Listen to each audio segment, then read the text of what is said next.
আজি পুনৰবাৰ অসমীয়া খাদ্য এভাগ বনাওঁ বুলি ভাবিলোঁ।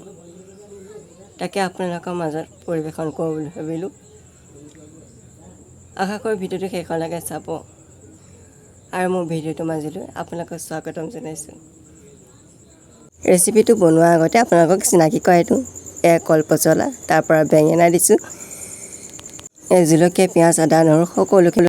ইয়াত তেল গৰম হ'লতে আদা, নহৰু, পিঁয়াজ, জলকীয়া সকলোখিনি তেলতে দি দিলোঁ। এতিয়া পিঁয়াজ, আদা, নহৰুখিনি ৰঙচুৱা নোহোৱালৈকে ভাজিয়ে থাকিম। এয়া চাওকচোন, আদা নহৰুখিনি ৰঙচুৱা হৈ পৰিলে, বৰ ধুনীয়া লাগিছে দেখিবলৈ।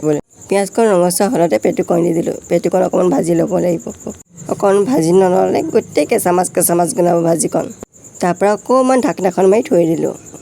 2 ছেকেণ্ডমানৰ পিছতে ঢাকনাখন খুলি চালোঁ, পেটুকণ সিজিছে আৰু এতিয়া চব্জি দিব পৰা হৈছোঁ। পেটুখিনি সিজাৰ পিছতে চব্জিখিনি দিব পৰা হ'লোৱে। হালধি, নিমখ সকলোখিনি মই চব্জিতে দি দিছোঁ। মই আকৌ তেলত হালধি নিমখ নিদিওঁ, আকৌ এক্সট্ৰাকৈ চব্জিতে মই একেলগতে হালধি নিমখ দি দিওঁ। তাৰপৰা অকণমান লৰাই ঢাকনাখন মাৰি দিলে হ'ব।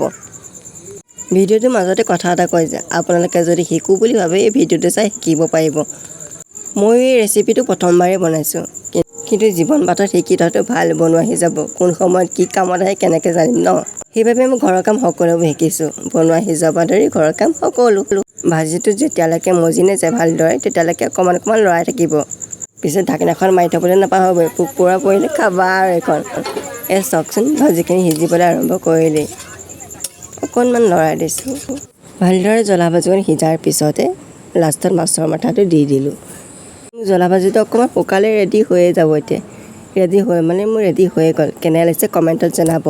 আজি ৰাতি থালিখনত আছিলে আলু বইল কৰি মাছ, তাৰপৰা জ্বলা ভাজি, নামঘৰৰ অনা প্ৰসাদ, তাৰপৰা ভাত, তাৰপৰা মাছ।